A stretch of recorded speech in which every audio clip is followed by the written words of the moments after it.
نبی والے نبی سے بڑھا وقار سخن یہی سخن ہے حقیقت میں تاج دار سخن.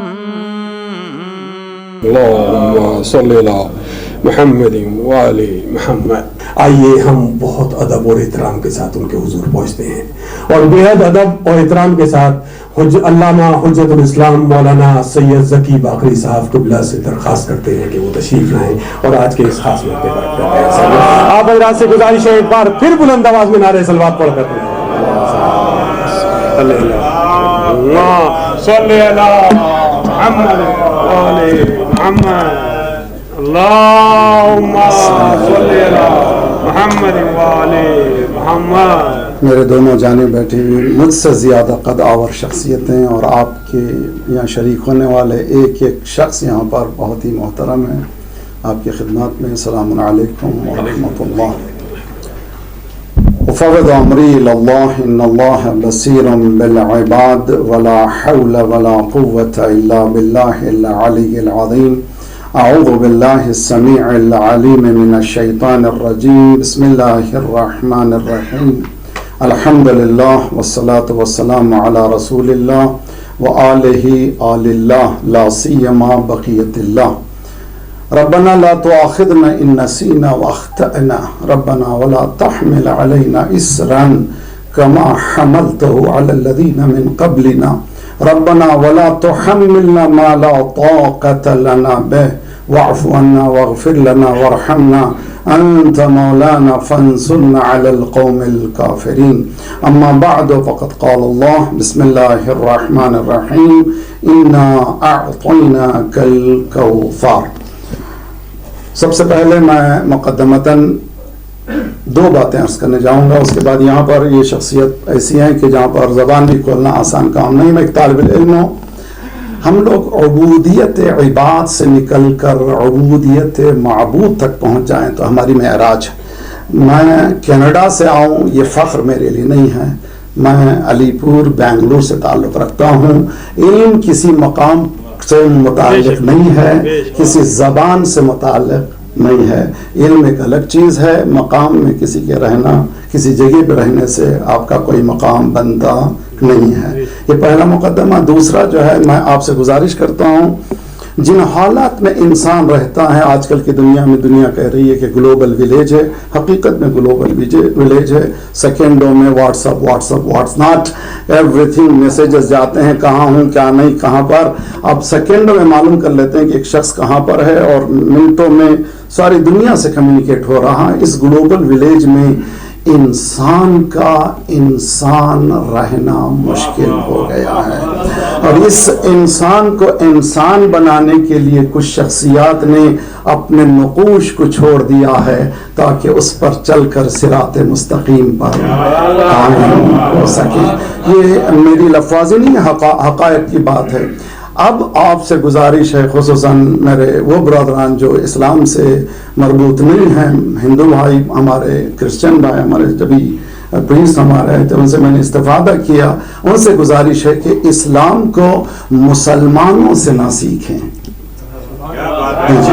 اسلام کو اس کے منبع سے, اس کے مرکز سے سیکھیں. میں 4 سال سے تقریباً سری نگر اور کشمیر سے جانا آنا ہوتا ہے. گزشتہ جو سال جب گیا تھا تو 7 دن کے پروگرام میں ایک مہربانی یہ کی گئی کہ ایک دن جو ہے مولانا بہت زیادہ ہیوی پروگرامز ہیں, اب جو ہے آپ کے لیے ذرا سا ریلیکس کے لیے سائٹ سینگ کے لیے جائیں گے. میں نے کہا چلیے الحمدللہ کبھی کبھی تو سانس لینے کا بھی تو موقع مل جائے. ہم گئے سائٹ سینگ کے لیے. میں ایک چھوٹی سی مثال دینا چاہوں, اچھی طرح سے سمجھیں اس چیز کو. وہاں پر جب گئے تو بہت خوبصورت اسٹریم, ندی بہ رہی تھی, دریا بہ رہی تھی دودھ کی طرح, اور محظوظ ہو رہے تھے ہم. اس ندی کے دونوں کنارے گیسٹ ہاؤس. ہم اسی عالم میں, ابھی ظہر کا وقت ہو رہا تھا, وضو کر کے تیاری کر رہے تھے. میں نے, میری نگاہ ایک ایسے شخص پہ پڑی جو اس خوبصورت پاک و شفاف پانی میں اپنے بیک یارڈ سے آ کر کے اپنے گھر کا کچرا اس میں ڈال دیا، اور اس کا اثر مجھ پر ابھی تک ہے جو میں بیان کر رہا ہوں۔ جب پاک صاف شفاف ایک ناب نکل رہا تھا، ایک بہترین دریا نکل رہی تھی، اس میں ہماری جہالت نے کثافت ڈال دی ہے۔ اسلام بھی ایک پاک و صاف شفاف ایک سرچشمہ ہے۔ کبھی خطابت نے، خطیب نے اپنی کثافت ڈالی، کبھی اپنوں نے نادانی سے کثافت ڈالی۔ اگر اس سے بچنا ہو تو کیا کرنا چاہیے؟ اسلام ناب کے پاس جائیے، اس سرچشمے کے پاس جائیے جہاں پر کوئی پولوشن نہیں ہے۔ اس سرچشمے کا نام قرآن ہے، اس سرچشمے کا نام اہل بیت ہے۔ اس دو مقدمے کے بعد شہزادی فاطمہ زہرا صلوات اللہ وسلام علیہا سے متعلق بات کرنے سے پہلے یہ جو موضوع ہے، ایک تو وومنس انٹرنیشنل ڈے اور وومنس رائٹ، اور اس کے بعد empowering womens, all are slogans, bare slogans, سب خالی ڈھول ہیں، اس کے اندر کچھ بھی نہیں ہے۔ اس لیے کہ ایک دن منا لینا مزدور کا آسان ہے، مزدور کا حق دینا بہت مشکل ہے۔ شہزادی کونین گھر میں کام کرنے والی آتی ہے جس کو ہم کنیز کہتے ہیں، کنیز سے مراد سلیو نہیں ہے۔ فاطمہ زہرا کے گھر میں ہیلپ کرنے کے لیے فضا آتی ہے، تو شہزادی نے یہ کہا فضا ایک دن میں کام کروں گی، ایک دن تم کام کرو گی، اس لیے کہ تم بھی انسان ہو، میں بھی انسان ہوں، تم بھی جسم رکھتی ہو، میں بھی ایک جسم رکھتی ہوں، تم جس طرح سے تھک سکتی ہو میں بھی ایک تھک سکتی ہوں۔ لیبر رائٹس کا پہلا اصول، دوسرا اصول اور خطرناک ہے۔ میں آپ سے گزارش کرتا ہوں یہاں سے جائیے تو کچھ لے کے جائیے، طبیعتوں کو بدلنے کی کوشش کیجیے۔ ماحول کے بندے بن جانے کا نام دین نہیں ہے، ماحول کو بدلنے کا نام دین ہے۔ اور بدلنے کے لیے ہمیں وہ فکر چاہیے جس سے ہم بدل سکتے ہوں۔ دیکھیے دوسرا جو سب سے اہم پہلو ہے انسان کا، وہ انسان کے ایجوکیشن کا ہے۔ میں جب ہندوستان آتا ہوں، میں اپنے وطن علی پور بنگلور سے قریب ایک دیہات کا شخص ہوں، وہاں پر ہم نے کوشش کی تعلیمی مسئلے میں آگے بڑھانے کی کوشش کی جائے۔ اب جب اسٹریٹ میں بچوں کو دیکھتا ہوں، آپ کو معلوم ہے کہ یہاں پر انڈیا میں چائلڈ لیبر جو ہے منع ہے، قانون کے خلاف ہے، لیکن آج ملینز آف کڈس اسٹل آج چائلڈ لیبر کی دنیا میں گزر رہے ہیں، کوئی پوچھنے والا نہیں ہے۔ اس لیے کہ جب سرپرستوں ہی کا مسئلہ خطرناک ہے تو پبلک سے کوئی گلہ نہیں کر سکتے۔ تو سب سے اہم مسئلہ شہزادی نے جو بتایا وہ یہ کہ فضا تو میرے پاس آئی ہو، ایک دن تم کام کرو گی، ایک دن میں کام کروں گی۔ دوسرا اہم مسئلہ فضا کے ایجوکیشنل پہلو کا ہے۔ توجہ کا طالب، بہت ہی اہم مسئلہ ہے کہ گھر میں کسی کو کام کے لیے رکھ دینا آسان ہے، لیکن اس کے ایجوکیشن کے مثلا بہت سے گھروں میں ماشاءاللہ اللہ آپ کو دے، بھگوان آپ کو اور دے، گھر میں کام کرنے والیاں ہوتی ہیں کسی بھی مذہب کی کیوں نہ ہو۔ کتنے ہم لوگ ہیں اپنے کام کرنے والوں کو اسکول بھیجیں، یا کم از کم گھر ہی میں اتنی تعلیم دے دیں کہ جس مذہب پر تم عمل کر رہے ہو، کام کر رہے ہو، اس کو سمجھنے کی کوشش کرو۔ شہزادی فاطمہ زہرا نے فضا کے نالج کو اتنا بڑھا دیا کہ اب جب بات کرتی ہے تو 20 ایئرز تک اپنے لفظوں کو استعمال نہیں کرتی، قرآن سے بات کرتی۔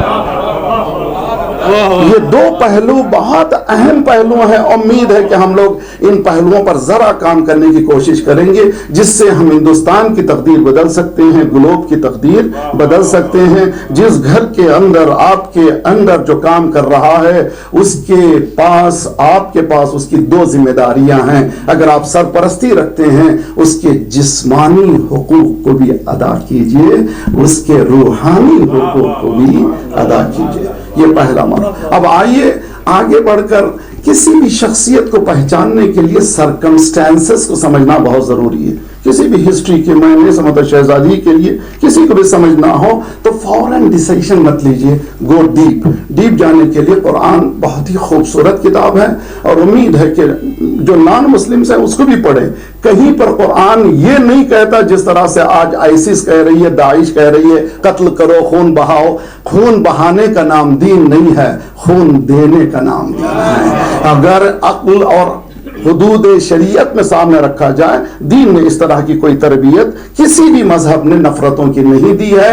اس کو دیکھ کر آپ مذہب نہ سیکھیں بلکہ اصل ان لوگوں کو دیکھیں جنہوں نے مذہب کی تعلیم دنیا کے سامنے پیش کی ہے۔ عزیزان گرامی، قرآن سرکمسٹانسز آف دی گلوب کو پیش کرتا ہے۔ کیا تھی سرکمسٹانسز؟ فی دلال مبین، اٹر ڈارکنیس، گھپ اندھیرا۔ والذی بعث فی الامیین رسولا منہم یتلو علیہم آیاتہ ویزکیہم ویعلمہم الکتاب والحکمہ وان کانوا من قبل لفی ضلال مبین۔ اٹر ڈارکنیس کیا سمجھتے ہیں کہ عربی پیننسولا میں نہیں؟ اب ہسٹری آف ہندوستان اٹھا کر کے دیکھیے، 1400 سال پہلے ہندوستان کی ہسٹری موجود تھی، چائنا کی ہسٹری موجود تھی۔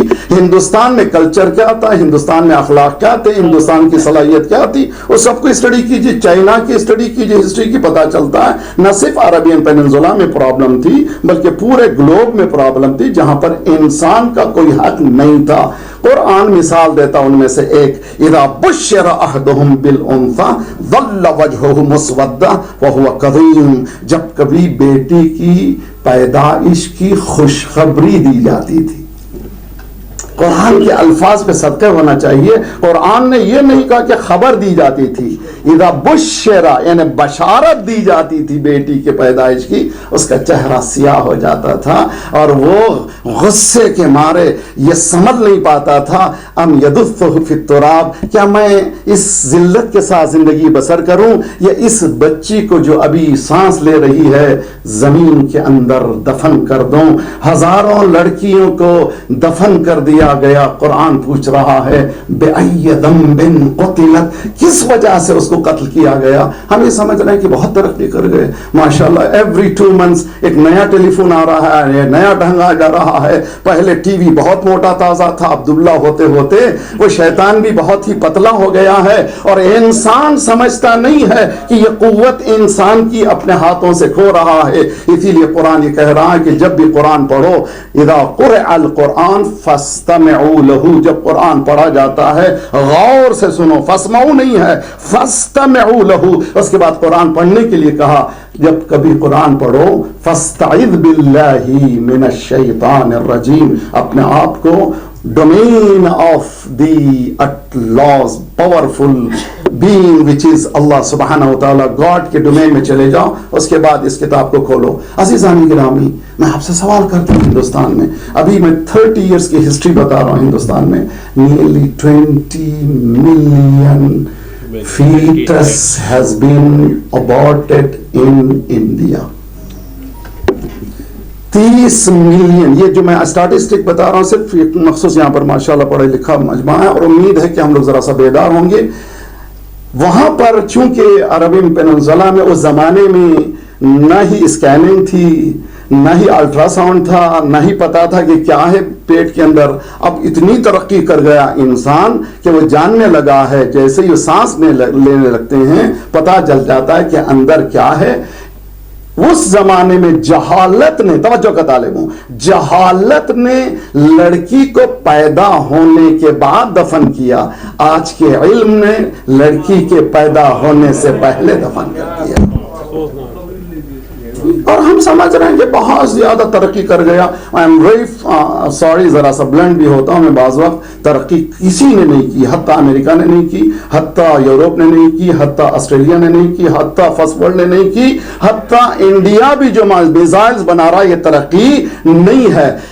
انسان کا بلند ہونا ترقی نہیں ہے، انسانیت کا بلند ہونا ترقی ہے۔ انسانیت اس جوہر میں آ جائے جہاں پر اس کے زبان سے آگ نہ اگلے پھول برسیں، اس کے عمل سے دنیا کے لیے ترقی ہو، اس کے عمل سے دنیا کو سبق ملے۔ عزیزان گرامی، کیا یہ طریقہ ہے، کیا یہ سلیقہ ہے؟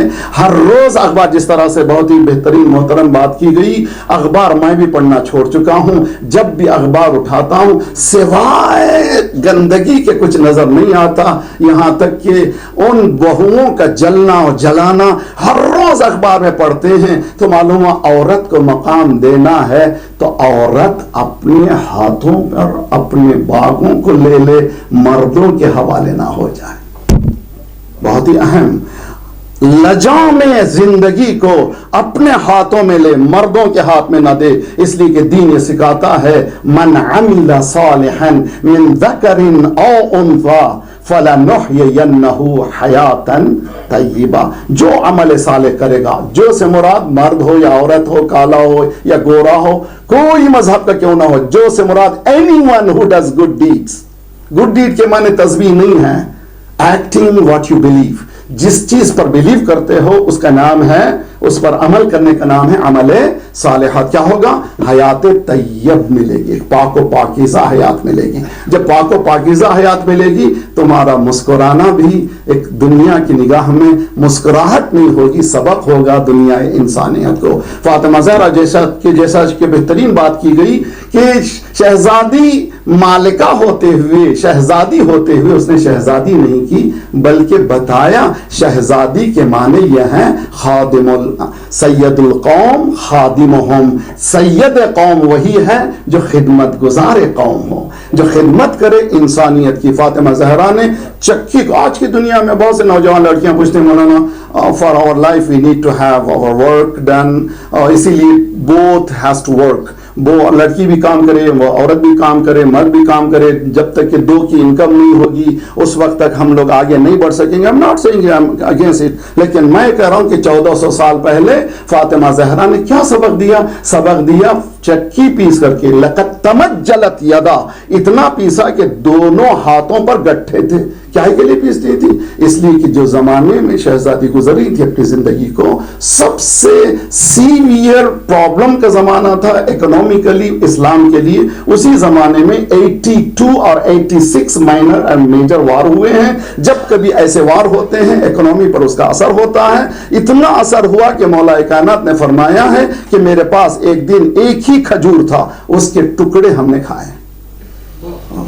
ایک ہی کھجور تھا, ہمارے پاس کچھ نہیں تھا, اس کے ٹکڑے کھائے ہیں. اس کے بعد مولا نے یہ بھی فرمایا ہے کہ میرے پاس آج اتنی دولت ہے کہ بنی ہاشم میں تقسیم کر دو تو کوئی غریب نہیں رہے گا. وہ سرکمسٹانسز جبکہ وارز ہو رہی تھی, تمام وار اسلام کی ڈیفینسیو وار ہیں, اس لیے کہ حملہ جب ہوا تب جواب دیا گیا. کبھی اسلام نے افینسیو وار نہیں کی ہے. کل رات کی تقریر میں میں نے کہا تھا لفظ ڈیفینس دنیا میں دیا ہوا صدقہ اسلام کا ہے. ساری دنیا میں ڈیفینس بجٹ ہے, افینس بجٹ نہیں ہے.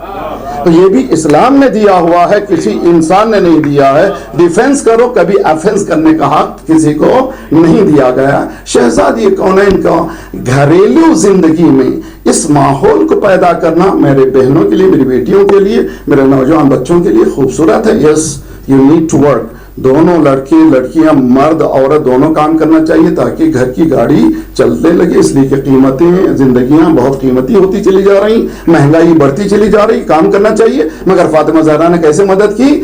گھر میں بیٹھے ہوئے.